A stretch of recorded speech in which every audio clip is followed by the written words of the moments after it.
Carter and Penelope had been married for 7 years. Carter was a few years older than Penelope, and they married shortly after she graduated from college. Penelope worked in an office, while Carter had a job that required frequent travel. He was often away on short business trips to different cities. At first, the wife did not comment on her husband's frequent business trips in any way. However, over time, she began to express dissatisfaction with his absence, and later seemed resigned to his work.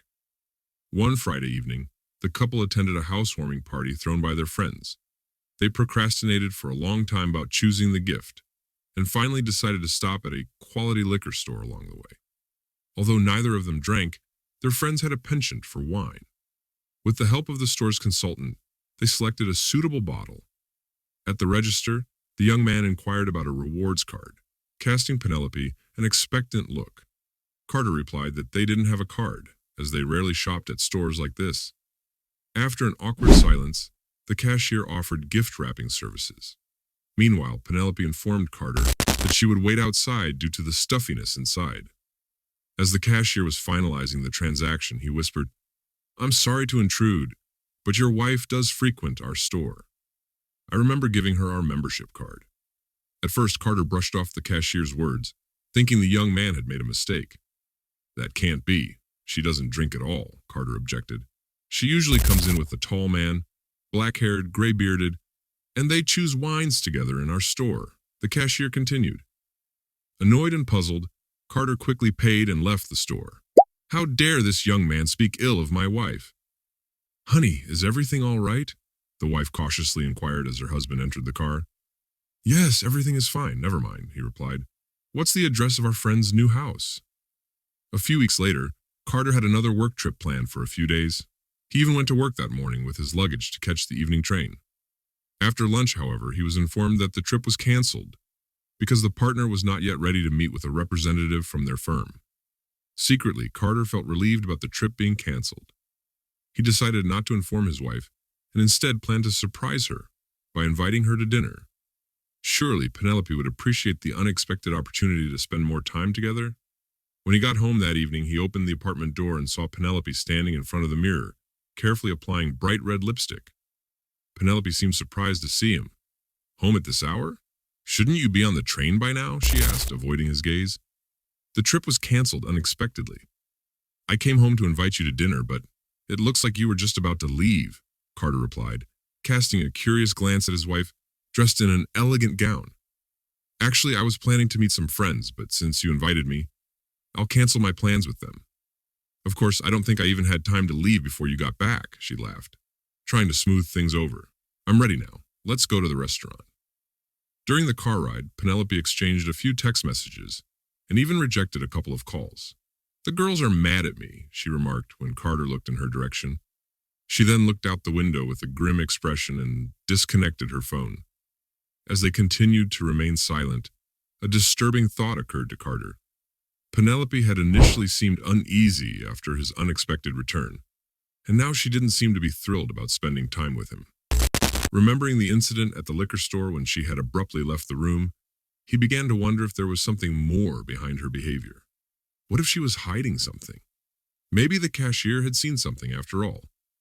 During dinner at the restaurant, when Penelope briefly excused herself to use the restroom, leaving her purse on the seat next to him, Carter couldn't resist the temptation to look inside. Among the discount store cards, he found a membership card for the liquor store in question. Had Penelope planned to visit the store that day, assuming he would be away on a business trip? And if so, who was the man she was allegedly with? The next day, during his lunch break, Carter pondered his options. None of his university or high school friends fit the description the cashier had given, and he couldn't think of any similar men among his coworkers either. It was a complete stranger, or suddenly it hit him. About 6 months prior, Penelope had mentioned that her office had changed supervisors. Carter went to the firm's website and clicked on the section that listed their supervisors. There was the face of her current supervisor, who had held the position for the past 6 months. Upon realizing this, Carter immediately texted Penelope to let her know that she was indeed leaving on a business trip this evening. If she was so anxious to meet her boss, he wouldn't miss the chance to catch them off guard. Toward evening, Carter parked in front of their house and waited. 15 minutes later, A luxury car pulled up to their driveway.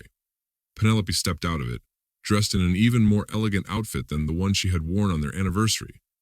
Carter glanced at the driver and recognized him immediately.